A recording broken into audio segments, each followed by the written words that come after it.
ജനിച്ച് പാപം ചെയ്യാത്തവനായി ജീവിച്ച് 30-ാമത്തെ തിരുവയസ്സിൽ സൃഷ്ടിയായ യോഹന്നാനെ കഴിച്ച് ശുദ്ധാവാദിയോത്തരമുക്തനായ യേശു യോദാന വെള്ളത്തിൽ ഇറങ്ങി മുങ്ങി സ്നാനപ്പെട്ട് തുറന്ന് 3 വർഷത്തെ മനസ്സുடைய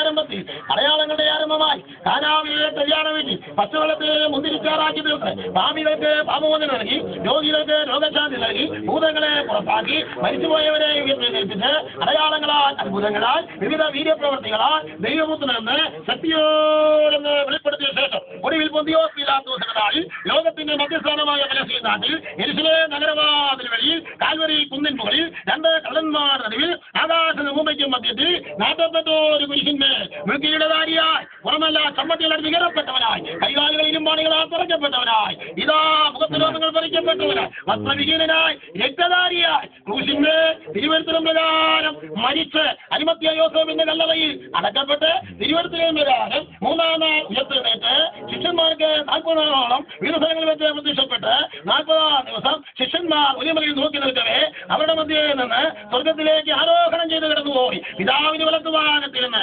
പെന്തക്കോസ്ത് നാളിൽ പരിശുദ്ധാത്മാവിനെ പിതാവിനോട് ചോദിച്ചു വാങ്ങി തന്റെ ജനത്തിനു വേണ്ടി മർക്കോസിന്റെ മാളിക മുറിയിൽ പകർന്നു കൊടുക്കുകയും ഈ ലോകത്തിലേക്ക് പരിശുദ്ധാത്മാവ്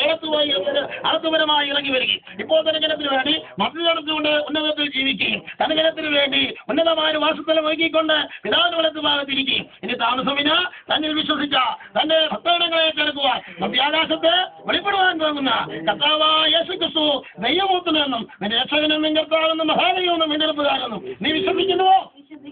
വിശ്വസിച്ചവരെ സ്നാനപ്പെടുത്തണമെന്നുള്ള കർത്താവായ യേശുക്രിസ്തുവിനെ മാറ്റമില്ലാത്ത കൽപ്പനയിന്മേലും നിന്റെ വിശ്വാസത്തിന്റെയും അനുസൃതവാചകത്തിൻ മുദ്രയിന്മേലും ഞാൻ നിന്നെ ഈ ജലാശയത്തിൽ ഈ കരയിൽ നിൽക്കുന്ന ദൈവമക്കളെയും സ്വർഗത്തിലെ കോടാനുകോടി ശ്രേഷ്ഠദൂതന്മാരെ സാക്ഷി നിർത്തി പിതാവിന്റെയും പുത്രന്റെയും പരിശുദ്ധാത്മാവിന്റെയും നാമത്തിൽ മാമോദീസ മുക്കുന്നു.